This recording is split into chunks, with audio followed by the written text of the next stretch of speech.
Okay, good morning. Yeah, I know I said I wasn't going to do it, and of course, I can't help it. I have to put out a video. So, because of what's happened this morning, like I said, Santa Claus rally started.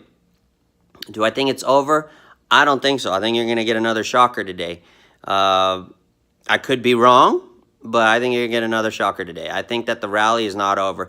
You're not going to have the stock market rally 1,000 points in one day, and then all of a sudden it's down 1,000 points. I don't see that as normal volatility. The new norm, like I've said in the past, is that markets will be up 500, down 500. So if you're afraid of that, I mean, really, you are not prepared for what's coming. Because the reality of it is, the real crash will be when the Dow is down like 5,000, 2,000, 5,000 points, 10,000 points. I mean, that'll be the day everybody goes, oh my God, the sky is falling. So at this point, we're still good. The markets are still good. And I have a feeling they're going to keep on feeding the bad news to get the shorts to pile in. And then the government is going to dump in money. So your technical analysis ain't going to tell you that, right? This is why I don't follow charts, because again, charts are for free markets.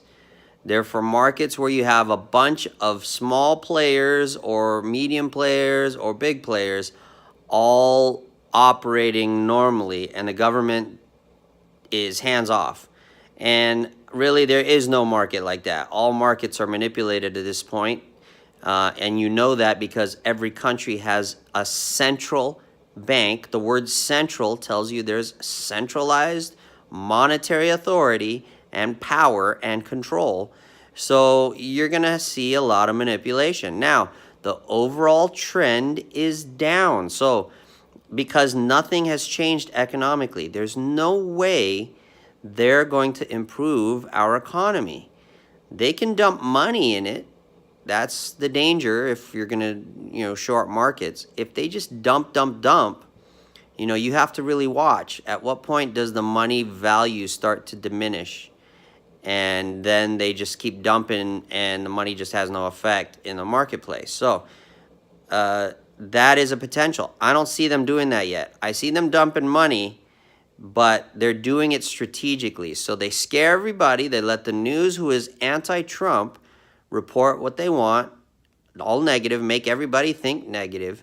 And then when you think negative, you act negative, right? Because your body follows your thoughts, your thinking, right? Samurai way, right? Samurais cultivated their intellect and their artistic ability because when you use one, whether it's a pen, a paintbrush, you arrange flowers, or you do gardening, or whatever it is you're doing, it is the same motion you're making with a sword. So the samurai always focused on the way of the sword, okay? The way of living your life, what you focus on most is the way that you'll behave and the actions you'll take. So this is the way the government is focusing on too, because they're looking at people and they're brainwashing everyone into thinking it's negative, negative, negative, except for Trump. Trump is like, buy the dip. He's giving you a signal. That can mean one of two things, or it can mean two things. It can mean whenever the markets crash that hard, buy the dip as a trader so that you make money as we dump money in to support the market. It also can mean, as a long-term person, wait for the major crash. The dip hasn't even happened yet. And when it happens, then you buy the dip. So those are two messages that are both valid. And a lot of people don't get that. They don't like that. They take the negative route. They're like, why would Trump tell people to buy into a market that's going to crash and they're going to lose all their money? If you're an intellectual and a wise and experienced and seasoned trader and investor, you will understand what Trump said. Because anything someone says can be interpreted in any way that you want to interpret it. So I choose to interpret it the way that I know best. When Trump says buy the dip, I'll buy the dip for a short-term trade, because overall I know what Trump is dealing with. He's dealing with years of monetary and fiscal abuse, both in government and in the central bank, where they've tried to control everything. And it's really gotten us into this huge mess. And they've tried to satisfy all their political interests so that they can get reelected or reappointed or can stay in power. And it's really created such a perfect storm for, I hate that saying, but it's true. It's created a perfect setup for a huge disaster. But it's also the perfect setup for someone who's poor to have an enormous amount of wealth transferred to them if they can figure out how to read what everyone is doing and position themselves appropriately at the proper time. So like I said, everything is timing, because you can know that the tide is coming in and you may want to dive into the tide, but if you run up and try to dive into the tide as it's going out, because the tide doesn't stay in forever, the water ebbs and flows. Water comes in, it goes out. Comes into the shore, it goes out. You know, if you don't time it right, the water's in and you run to jump and the water goes out, bam! Oh!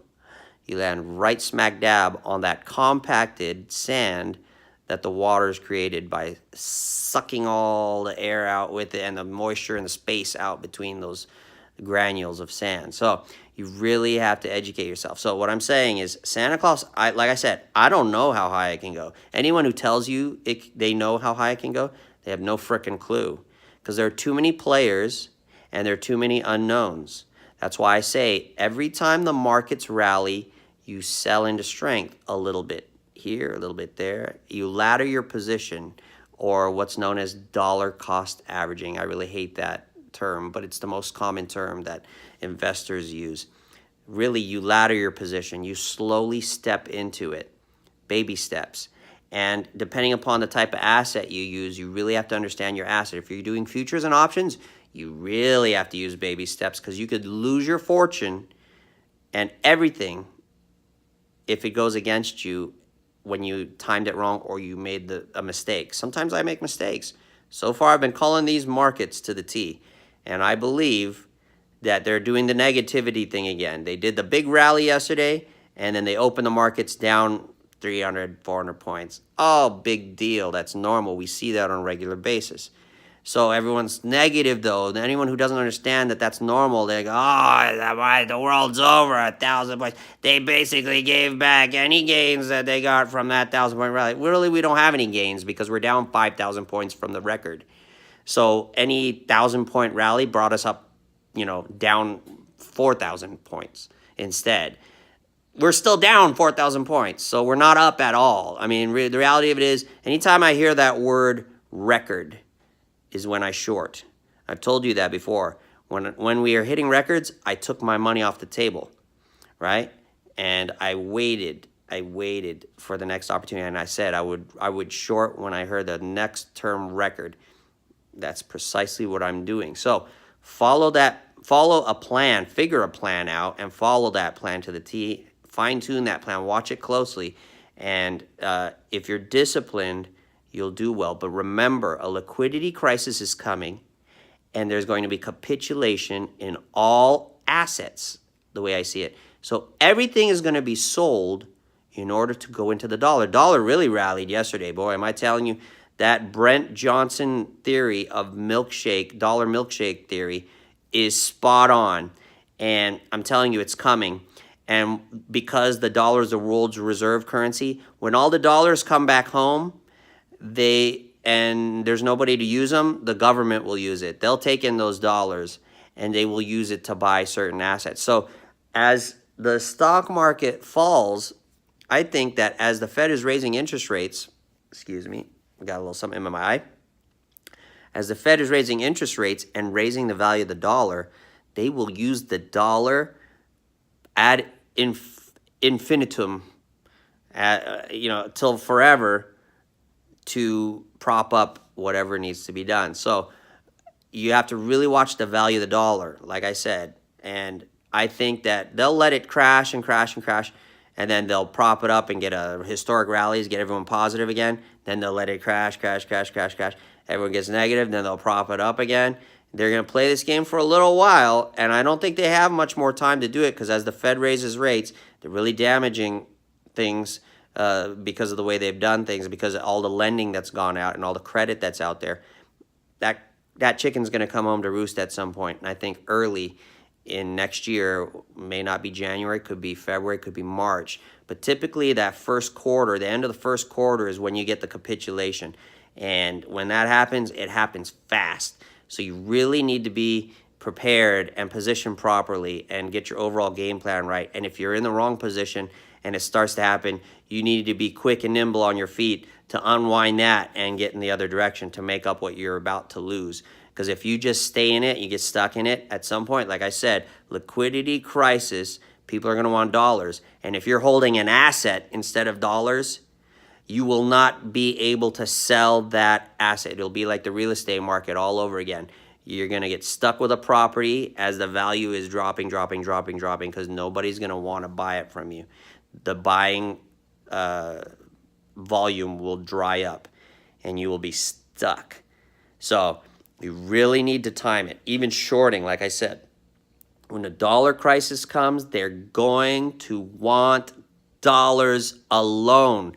Shorting markets mimics holding the dollar, but it is not the same as holding the dollar. So if you're shorting the markets, yeah, you're going to see your value go up in dollar terms, but when you try to sell that asset, at some point, that asset value will stop going up because people will just want dollars. Because you can't buy a house with a short position. You can't buy dinner with a short position. Can't buy a car with a short position. Can't pay off your bills with a short position. You can sure do it with dollar bills. So at some point, even the short assets are going to start losing value and you'll get locked into them. So you really, and I'm going to emphasize again, really need to know what you're doing if you decide to short.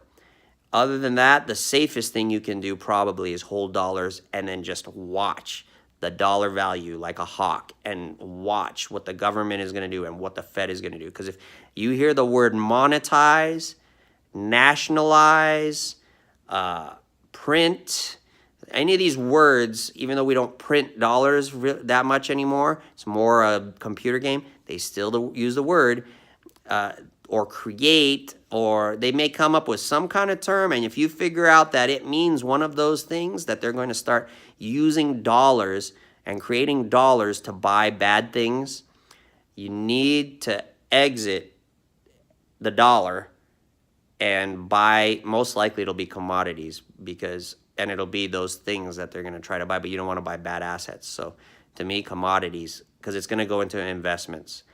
That's what it did last time. And that's what it will do again.